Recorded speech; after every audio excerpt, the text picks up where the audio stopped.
Welcome back to Community Connection. As I was saying at the top of the show, we're going to have a little bit of a mixed bag Friday for you, a little open lines, a couple of guests. And one of our guests who is with us right now is Barcia Alejos. She is the GOP candidate for Marion County Recorder.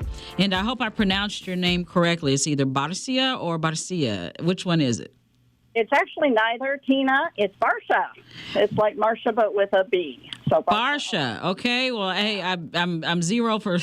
No worries. Barcia Alejos. Okay. Yeah, actually, I do go by Barcia in Spanish. I'm bilingual. I'm a Spanish speaker also. Mm-hmm. So when someone's speaking Spanish to me, Barcia sounds good, but it's. I was raised with it as Barcia because I was not raised speaking Spanish. That's something I've learned over time and have a degree in that as well. Oh, wow. Indeed. So you are the GOP candidate for Marion County Recorder. So, again, welcome to the show. Thank you. Before we get into your candidacy, can you explain for our listeners what exactly is it that the recorder's office does, and what would you be doing if elected to that office? What would your responsibilities be as recorder? Yeah, well, the recorder's office is a constitutionally mandated office.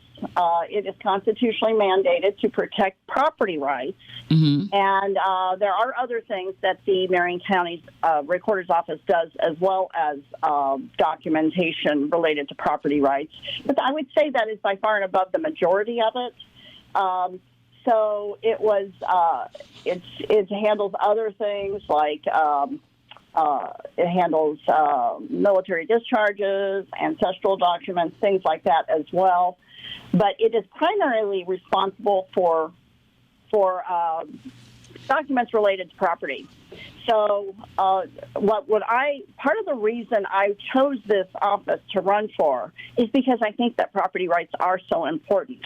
You know, I think that is like a really foundational thing that is important in our country, and that, you know, it's really a part of the American dream to own property, to be able to buy and sell property. And mm-hmm. so these things are really integrally important. And so that's one of the reasons I chose this. Now, once I started to dig in and see what was going on with it, one of the things I found out is it's an open seat, this election. And so this election, it's really, really important who is elected in this seat. And primarily the office of Marion County Recorder is really an office managing an office. There's existing employees there. There's employees there that, guess what, they're going to have a new boss come January 1st. Mm-hmm. So whoever is elected, it's very important that someone competent is able to do that and manage people. I have done that. I've managed, up to, 70, 80 people in the past in my experience, well, more than 30 years in business. And I don't know about you, but any time you get a new boss, it's very unsettling, and it's really important that the person that comes into this office knows how to handle that, to really listen to people, to listen to what's happening in order to manage the people there. It's also important to have the skill set to take care of business, to administrate, manage, and organize and what needs to happen. As far as what I'll be doing in the office, there's three main things I want to do in the office. First of all, mm-hmm. is to be the absolute best keeper of records in the country, to be able to bring the documents and make them available. That really is the constitutional mandate, is that the records are available, that they're up to date, and that they're accurate, and that they're available for our citizens and our residents. And, I know a lot of things happen in COVID that, put things behind. That's completely understandable, but it's not where it needs to be right now. And so it's really important that we be mindful that whoever gets in this office has the skill set and the ability to be able to bring it back to where it needs to be. Those documents need to be available. Are they currently unavailable? Well, I would say they are largely available. But, I do hear stories as I'm out door knocking from people where things are either, inaccurate or there's been problems, and I mean, it's behind in a lot of ways, very much behind what are in surrounding counties. And so for certain things. And so, in that regard, it's really, really important that we get it up to speed with where it should be, and do a better job going forward with that. And again, a lot of that might be COVID related. We all understand stuff happened, but whoever goes into this office needs to have the capacity and the ability to get it to where it needs to be to serve our citizens. The second area... Okay, go ahead. No, you go ahead. Go ahead. I was just going to say the second area I would work on is customer service, because a lot of things are done just online in this office. And again, we know that happens. With a lot of offices, we get that. But not everyone is comfortable doing everything online, And I know I was just at a meet and greet a week ago in Mars Hill and talked to, brought this point up. And I mean, overwhelmingly, I had several of the citizens and the people in that group say to me, to the point of tears with some of them, of how frustrating it was for them to have to do everything online when they either don't have access to internet or they just don't feel comfortable with that and they just want to talk to somebody. And so I know that hasn't been up to the level that I would like to see it be as a businesswoman. I think customer service is... Well, how would your being in office change that? Well, I would make that a priority to have a greater customer service. And again, that would start with talking to the employees when I get there. To talk to them about what their thoughts are on that. That's where it would start. But you would have to, I would have to assess the situation to see how to make that better. And I think it would include, better phone service when people called in to handle that. It would also include, more in person to be able to handle that when people come in with things. A lot is done online in this office, and that's fine. If that meets the needs, that's great. But for those that doesn't work, we need to offer better customer service. I'm also a Spanish speaker, so in terms of that, I think that making sure we're servicing that piece of it to our Spanish-speaking residents is important. And that's a piece I can bring that is in addition to, the primary skill sets that, we would need for this office. But I think it helps reach out to the community in a way that goes over and above what might be necessary. But it is a really good idea in a community as diverse as Marion County to be able to offer that and have someone in charge there that understands what that takes and, what good service, in that language, both written and spoken is. Yeah. And then the third thing I would do is take a look at processes. Because you asked me earlier what I would do to fix things. Well, you know what? You have to really look at the current processes to determine that. And when I went and got my MBA, that was a big major focus of what I focused on in my MBA was examining processes and how to look at processes and procedures and how to take processes in place and look at how to, maybe eliminate a step or two that may not be needed, that might be extraneous, that's really not critical for the cycle of the job, whatever that job is. In this case, the job is to provide the documentation requested in an expedient, accurate, and timely manner to those requesting it. So Marion County, as you know, is heavily Democratic. And so in looking at that, say, for instance, a voter, comes up and they're making a choice. What would you say to the voter as to why you are the better choice over the Democratic candidate, your primary Democratic candidate? Because there are other, but anyway, your primary Democratic candidate, Faith James Kimbrough. Why are you the better choice than the Democrat? I am the better choice because competence counts. And in this office, as I mentioned earlier, it's an open seat. So whoever gets in this seat is going to be to take it over from someone who's been in there for 8 years and been running it. And so we need someone that understands business. I have more than 30 years of experience in business as a manager, as an owner, as an administrator.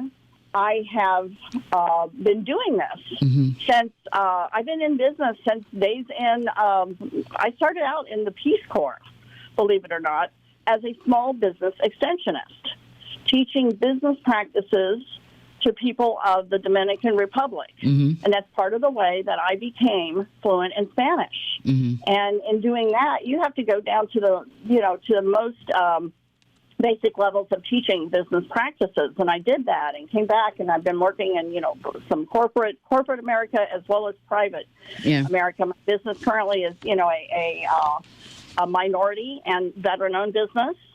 And so we're a minority business certified by the state of Indiana as well as the city of Indianapolis.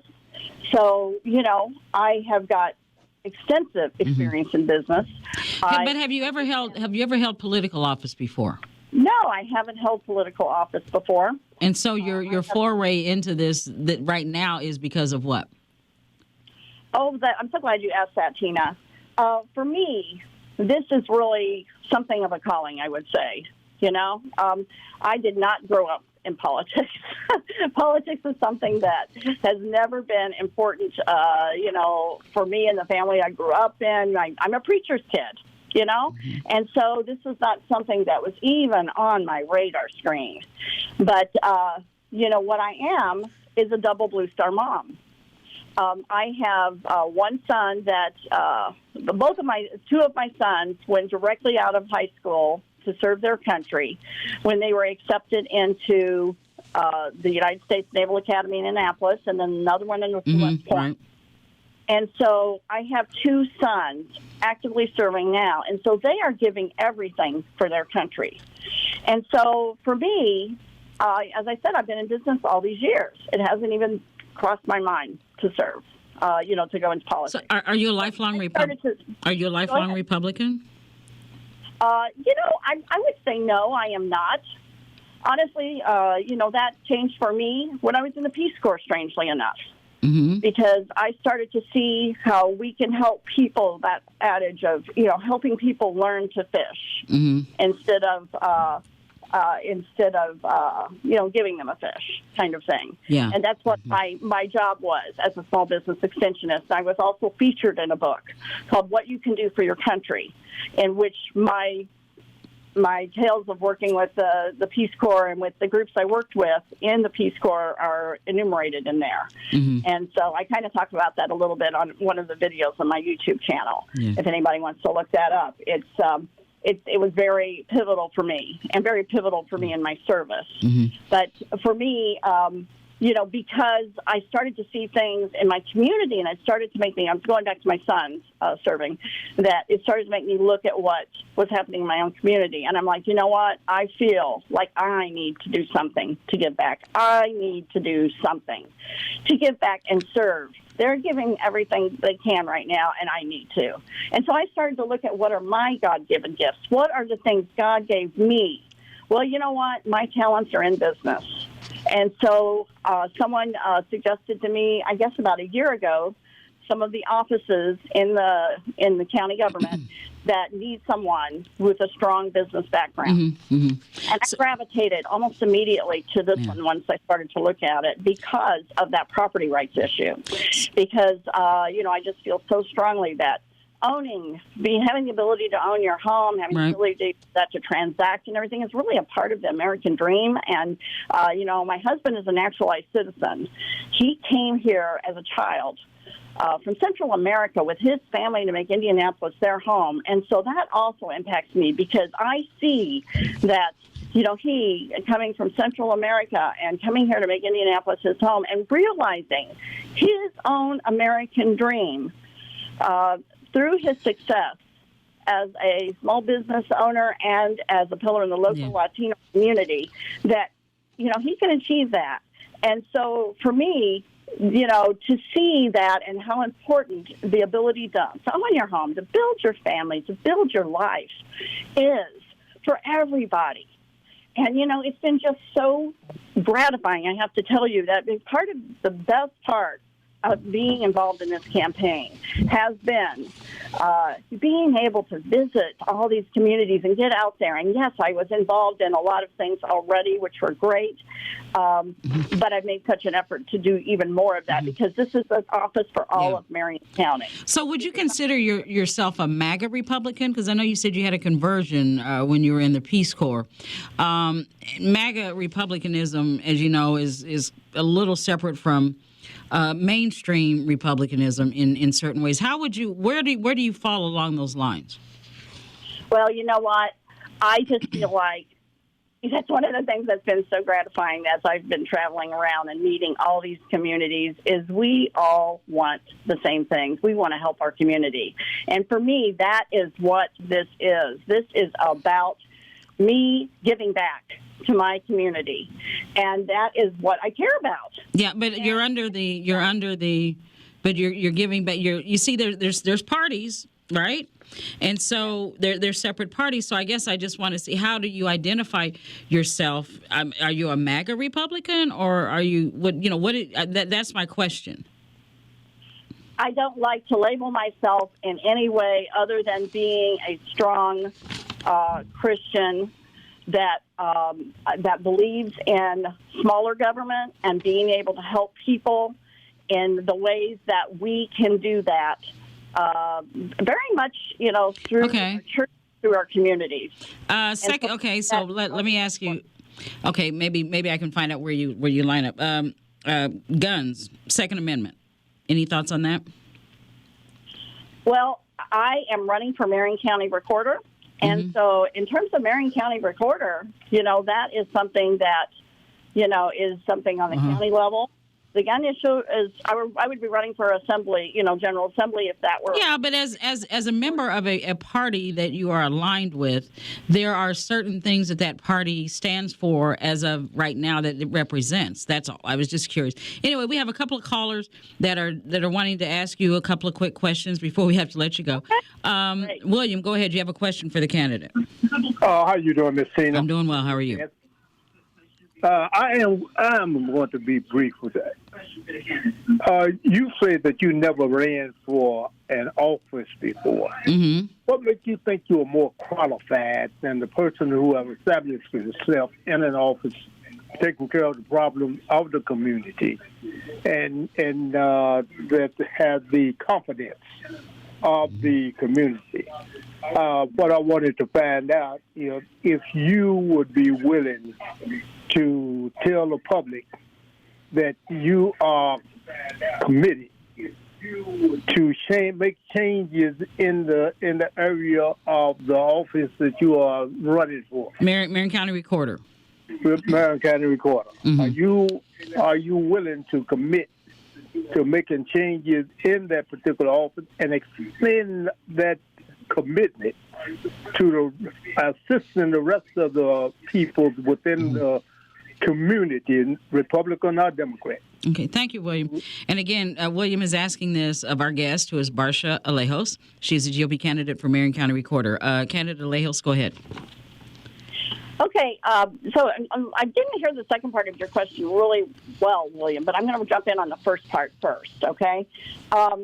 Basically, I believe that, first of all, it is an open seat. To my knowledge, my opponent has not held public office either, okay? So either one of us has, this will be a new office to be in public office. I am involved in other ways with my community, but I don't believe that having held office previously is a prerequisite for holding office.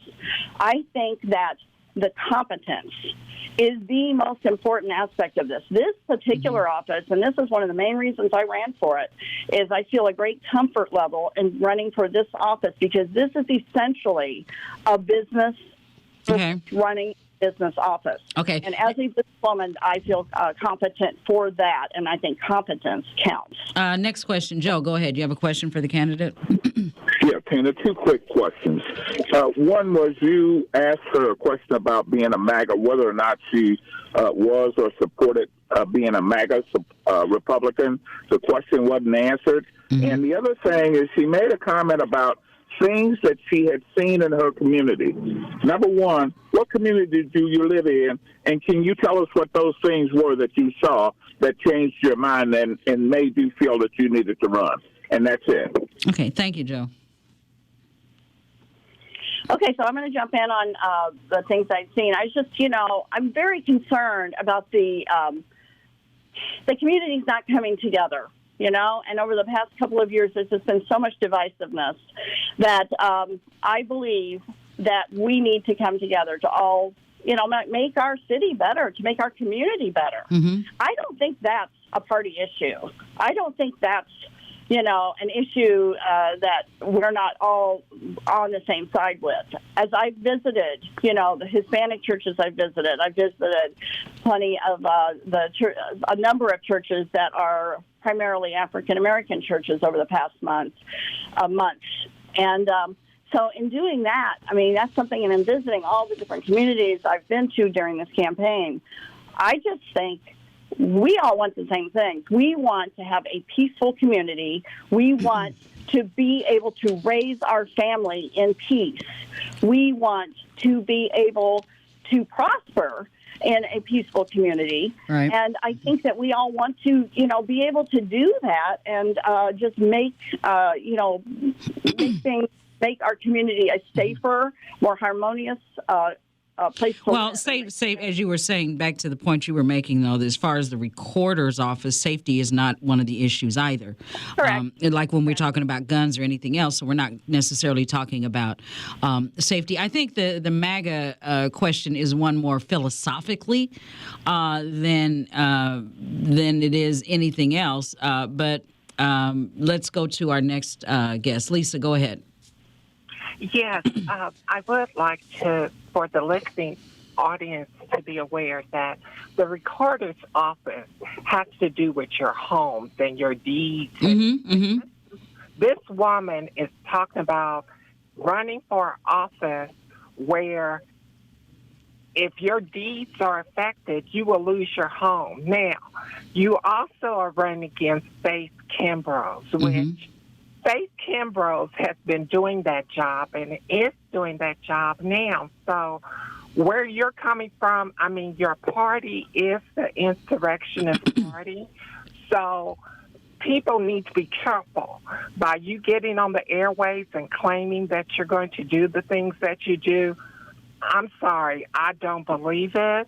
And I feel you're very dangerous. That's my comment. I really didn't have a question, but to the listeners, be very careful who you put in office. I can tell you that Faith is doing the job now. Get a copy of your house deeds and everything, because there's too many scoundrels out here taking people's homes.